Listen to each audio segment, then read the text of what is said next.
Tonight, an alleged sexual predator with a badge. Now, another victim. The chief of police says another woman says she was attacked by Marcus Jackson not once, but twice. Hello and thanks for being here tonight. I'm Jamie Boll in for Paul Cameron. And I'm Maureen O'Boyle. WBTV's Brigida Mack following this breaking news. She is live at police headquarters. Brigida, does the chief say Jackson was stalking this woman?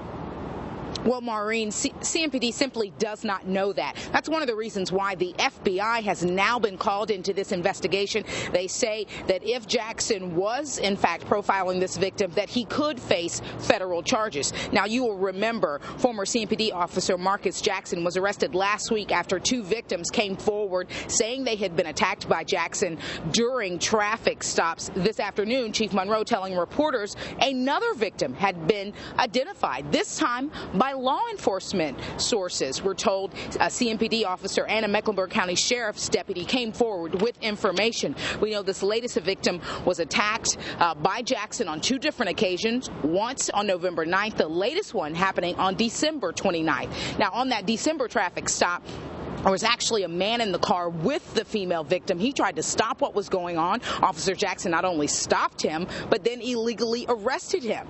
Now, in this afternoon's press conference, Chief Monroe also talked about the background vetting process on former Officer Jackson. He said that there were inconsistencies that folks knew about and did nothing to stop it.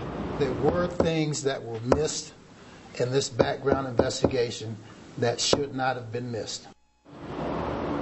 So again, the hits just keep coming in this particular case against former officer Marcus Jackson. CMPD saying that they are aggressively investigating this. They are still urging any other potential victims to come forward. But tonight we know former officer Jackson facing more charges with this latest victim coming forward, including sexual battery and felonious restraint. So as we learn more, we'll bring it to you.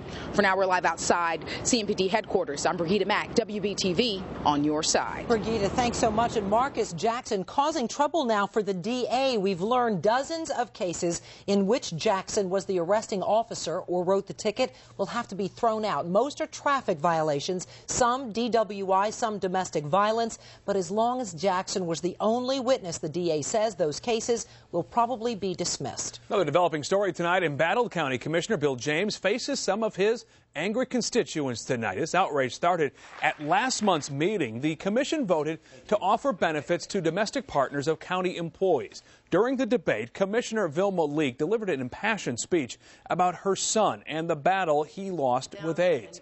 The speech drew applause, a standing ovation, in fact. But afterward, Commissioner Bill James leaned in and whispered this. You gonna make me hurt you. It's Don't do that to me.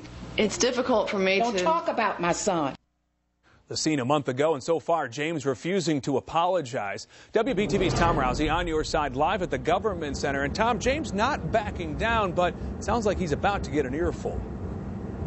And he's about to get a new seat as well. The county commission chair making some changes as a result of what happened at last meeting. Check out the video again. You see that Bill James and Vilma Leak were sitting next to each other. That's not going to be the case anymore. Jennifer Roberts saying she's moving Bill James further to one side and moving Vilma Leak further to the other side, so they won't be next to each other after that incident. Now, there is one person coming out to speak against Bill James tonight. Originally, we were expecting a lot more folks than that, but at this point, only one person signed up to speak against Bill James. Also, two folks tonight going to come out and talk about the domestic partner benefits, but that's something that the county commission has already passed last meeting, and according to the commission chair, they're not going to revisit that issue, so not entirely sure why those two folks are coming out after the fact. But again, although his comments were very controversial, apparently they weren't enough to get a lot of folks out here tonight to criticize Bill James. Only one person signed up to speak at this time. Live outside the Government Center, I'm Tom Rousey, WBTV, on your side. All right, Tom, thank you. We're going to hear what is said tonight at that meeting. That's coming up all new tonight at 11 o'clock. A lot of people don't want to go out in this cold. Another brutal day in the deep freeze, still smack in the middle of an unprecedented stretch of biting cold weather. Boy, no doubt about it. Meteorologist Eric Thomas in the Weather Alert Center. And Eric, we're still talking about at least a chance of snow in the Piedmont later on this week, right? Yeah, that's right. That's going to be part of our headlines, Jamie. Make no mistake. Okay, let's take you outside and show you what some of those headlines are. Of course, you've been hearing all day today about the winter storm warnings and the weather advisories up across the mountains, including the wind chill advisory. advisory. So you know what it all amounts to is we are locked in, my friends, to this Arctic air mass. We've got a mixture of clouds and sun coming up for you tomorrow. But again, the bigger story could be the snow that gets in here on Thursday. At this time, again, we're not looking for a major snowstorm, but we've heard stories in the past where you get a little quarter of an inch, a half inch of snow on some roadways, and boy, at the wrong time of the day, that can cause major problems. So again, something that we are certainly going to be tracking there. But again, back to those advisories, the winter storm warning for the mountains. They've already had 8 inches plus on Beach Mountain. Winter weather advisories, a couple additional inches certainly expected across the entire mountain community. And then the wind chill advisories for numbers 5 to 10 degrees below zero. The snowfall is still trying to roll back into the mountains, folks. That is another wave coming, and in fact, it's less than 50 miles away. That plus the Arctic air, it's just no picnic for anybody. We'll talk more about this and again, that Thursday snow and the rest of your Arctic 7-day weather alert forecast all coming up in just a few minutes. Thanks, Eric. Mooresville police working to keep a months-old murder case from running cold. Investigators still looking for the man who killed Matthew Stewart. They just released a composite sketch. The guy is a person of interest, and cops want to find him. Stewart was killed during a home invasion in June. The father of 3 was shot and stabbed. His wife took a bullet in the wrist, but managed to escape to the neighbors. The kids were not hurt. So far, police don't even have a motive for the murder, but again, they now have this sketch of a person of interest in the murder. Investigators say he's a big guy, tall, weighs about 250 pounds. If you can help crack this case, call Mooresville Police. There's also an $11,000 reward for information leading to this killer. Mecklenburg County uses an automated phone system to notify crime victims when their attackers are released from jail. But that system's certainly not perfect, and it's under serious scrutiny tonight. One woman who survived a violent robbery got the message that said her assailant was back on the streets. Problem is, that message was wrong. Sharon Smith on your side, live at the jail tonight. And Sharon, first thing first here, what went wrong in this specific case? Well, a little bit of background. The notification system is called Vine, and the sheriff's office offers it as a tool to crime victims. In this case, though, the robber was released from the jail over there. That is true, but she was transferred to a state prison, not out here on the streets, and that's a big difference.